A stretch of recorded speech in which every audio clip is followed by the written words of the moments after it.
O mercado corporativo é extremamente violento, só que essa violência ela é sutil, é difícil de perceber. E por ser difícil de perceber, se torna também difícil de lidar com ela. Se torna difícil de dar conta dela. Olá, tudo bom? Eu sou Vinícius Siqueira do Colunas Tortas, sou mestre e doutorando em Educação e Saúde pela Unifesp e bora falar sobre violências sutis no mercado de trabalho, no mercado corporativo? Se inscreve no canal, deixa seu like e compartilha nos seus grupos de WhatsApp. Bora pro vídeo, bora comentar.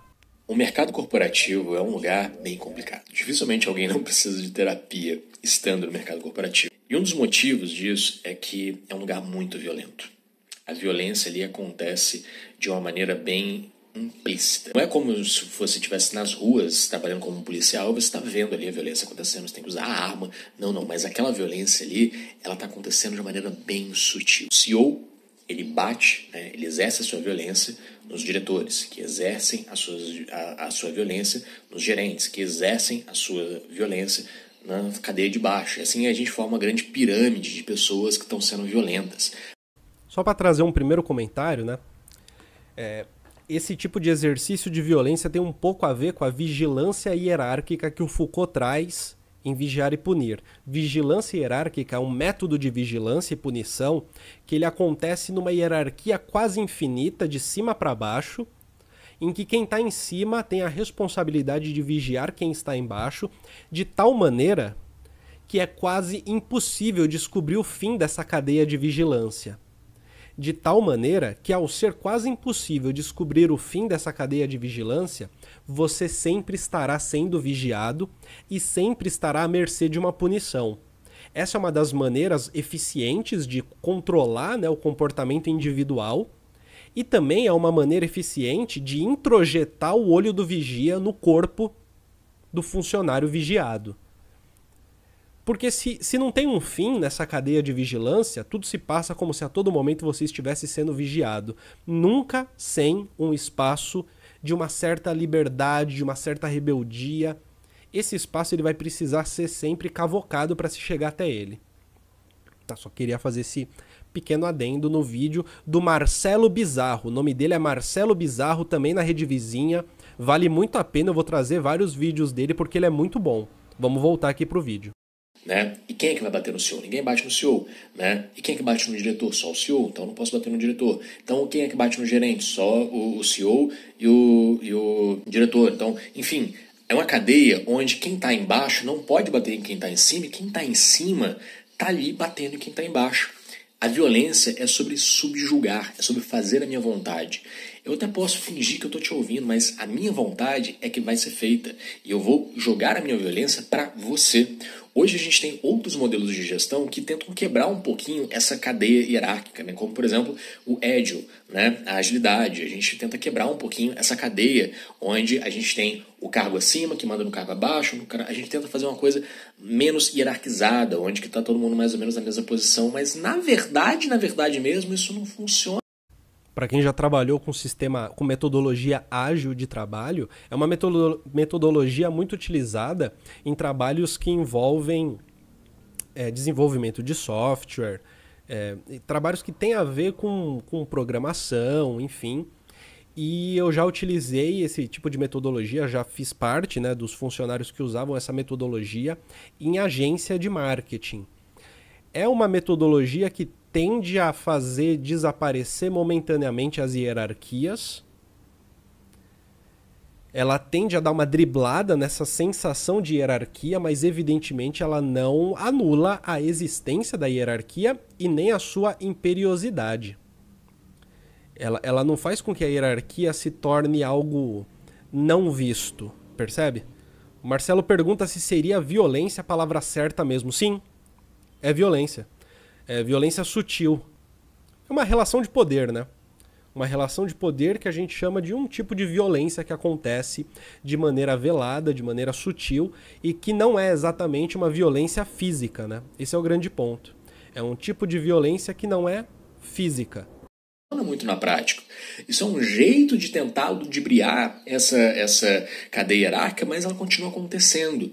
E pessoas que estão ali e tem essa necessidade, esse ímpeto de ser violento, acabam deixando com que isso escape, fazendo com que as outras pessoas sintam-se violentadas e ela não pode retribuir isso. Uma relação marido e mulher, por exemplo, a gente vai ter a violência aplicada dos dois lados. O marido aplica a violência na mulher, a mulher aplica a violência no marido. E quando eu falo isso, eu não estou falando sobre dar soco, dar tapa, agredir, agressão física ou verbal. Não, é a violência no sentido de eu impor o que eu quero, você impõe o que você quer. Né? Há uma troca e é saudável. Mas eu não posso fazer essa troca com o meu gerente. Eu não posso fazer essa troca com o meu diretor. Eu não posso fazer essa troca com o meu CEO. Então, não existe essa troca.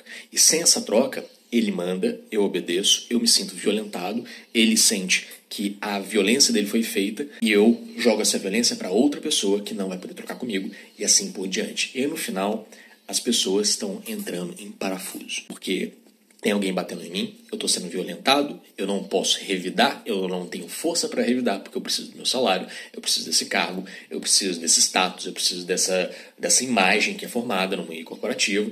E se eu abrir mão disso daqui,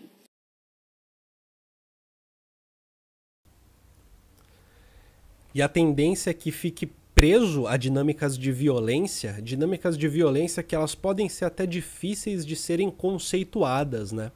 Às vezes é difícil de você conceituar o tipo de violência que está sofrendo. Às vezes é difícil isso.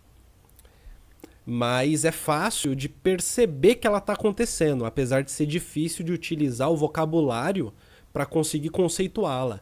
Para conceituá-la legitimamente, né? Porque muitas vezes as palavras que nós temos à nossa disposição faz parecer que não é violência, faz parecer que é a gente que está se sentindo mal. Ou seja, em vez de focar na relação, as palavras que nós utilizamos, a nossa linguagem do cotidiano, faz a gente focar nos indivíduos.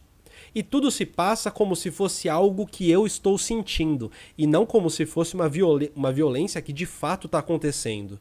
Algo que não é questionável. Vale também dizer que muitas vezes pessoas de RH que precisam trabalhar diretamente com isso também não têm a capacidade linguística de conseguir compreender uma violência que não acontece meramente enquanto subjetividade, né? Enquanto eu estou me sentindo violentado. Que para além disso, para além do se sentir violentado, há uma relação e essa relação é observável. Essa relação é concreta. Uma relação hierárquica, ela é uma coisa, uma relação hierárquica que descamba para um nível de violência que aí sim está muito para além do que é um dia a dia de trabalho, isso é facilmente observável. Mas para quem tem um ferramental, né, que permite esse tipo de observação. Porque quem não tem esse ferramental vai usar das palavras do dia a dia. E as palavras do dia a dia é: você está se sentindo violentado? Você está se sentindo mal? Você está se sentindo assim ou assado?